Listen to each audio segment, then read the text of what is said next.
Hey, it's meteorologist Cory Reppenhagen with a look at your forecast. We've had a real nice mix of clouds and sunshine today. Temperatures are starting to get up there, not too out of control yet. We'll probably stop short of 90 degrees today, although it's going to be close. And as far as the afternoon showers go, pretty low impact, weak, very isolated storms around the Front Range. Most of the storms will be out on the eastern plains. Let's take a look outside and see what that sky looks like here at the 2 o'clock hour. Still a good mix of blue skies and sunshine out there. The temperature, at least at Denver International Airport's already up to 84 degrees. Just a little bit cooler here in downtown Denver by a 1 degree. The dew point's still pretty high, so there's still quite a bit of humidity in the air. And that will help moderate the temperature and possibly prevent it from hitting 90 degrees today, although it will be close. We've got a slight wind starting to pick up here at DIA, 15 miles per hour, and we've got some slight winds downtown. But for the most part, the winds have been pretty calm for today. Here's the timeline, the forecast as we go through the rest of the day here in Denver. Possibly getting a couple more degrees out of this temperature, topping out 86, 87 degrees here as we go into the afternoon hours, depending on when those clouds starting to thick up a little bit. As we've seen from that last shot there, it's mostly still blue skies and sunshine, although those clouds are starting to thick up just a little bit. As we go through the day, we're looking at a pretty mild night and clear skies with temperatures in the low 60s by the morning. The forecast high temperatures for the rest of the state, we're also looking at the temperatures stopping its rise here in the afternoon, somewhere in the middle 80s, middle to upper 80s on the eastern plains, except for the southeast, where that will be the warmest part of the state today. Mountains are just a little bit cooler. That cold front that went through this morning was pretty interesting. A lot of people use the 4th of July weekend as the beginning of the traditional 14er hiking season. So if you were on a 14er this morning, you probably saw some snow showers. That's how cold and wet it was up above 12,000 feet. I know there were some snow showers reported in Rocky Mountain National Park and some of the higher terrain there. So probably not going to see too many more of those, although we do have one more cold front coming on Wednesday night that could get the 14ers pretty cold. But that's why a lot of people use basically 4th of July to Labor Day as the traditional 14er hiking season. So that is certainly on. So we'll start to watch for lightning instead of the snow showers in the afternoon. And you see those mountain temperatures pretty cool for today after that cold front went through. There is a severe thunderstorm risk for today, but mainly we're watching for tomorrow. And I can actually back this up just to show you the Front Range today, because there is some isolated, there it comes back there. There are some isolated showers that will try to develop in our area. So this is for Tuesday. The main severe weather threat is just for a couple of isolated severe storms to our southeast, maybe closer to Highway 50 in the Arkansas Valley for today, and just maybe 1 or 2 severe storms will come out of that. But here's the computer forecast model showing this afternoon, and you can see on the I-70 East Corridor, just past DIA, a few showers try to develop. But these will be pretty low impact showers, as we're not looking at a lot of rain out of these, mostly just a few gusty winds underneath of these. But you can see those areas, and that's why there's that 20% coverage, just because of the east metro could see a few of these storms. But for the most part, if you're on the Front Range, you're not going to be impacted by these weak thunderstorms as they move through today. And into the afternoon, they'll try to maintain themselves as they move down the I-70 East Corridor towards Kansas. But for the most part, they dry up, and it's those storms down to the southeast that'll have the main impact for today. And then tomorrow morning, we're looking at some pretty clear skies and blue sunshine tomorrow morning, and that's going to set the stage for most likely a day in the 90s, maybe the low to middle 90s possible for tomorrow along the Front Range. So back to that severe weather threat for tomorrow. Wednesday's severe weather threat is much more concerning to me because the thunderstorms will be more widespread and potentially more severe. So some of the higher limits of 2-inch hail, 70-mile-per-hour wind gusts, and greater will be possible. So you see the outline, Denver and most of the Front Range not included at least at this point in tomorrow's severe weather threat.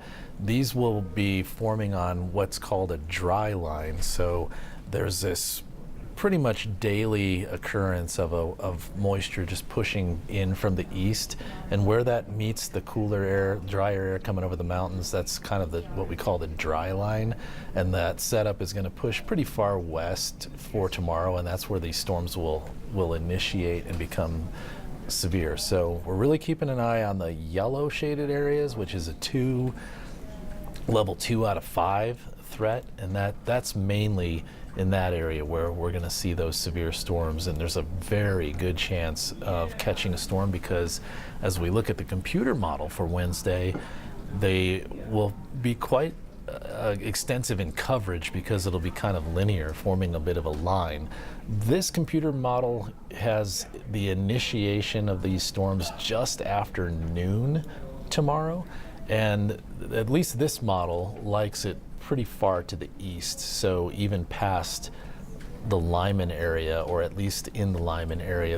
There is a chance, though, that we keep in mind that this dry line could push a little bit further to the west, and these storms will start in the East Denver metro instead of out where this model shows them. But a lot of the modeling I've seen so far for tomorrow is showing the majority of these larger storms starting well to the east of Denver and starting to push out through the eastern plains.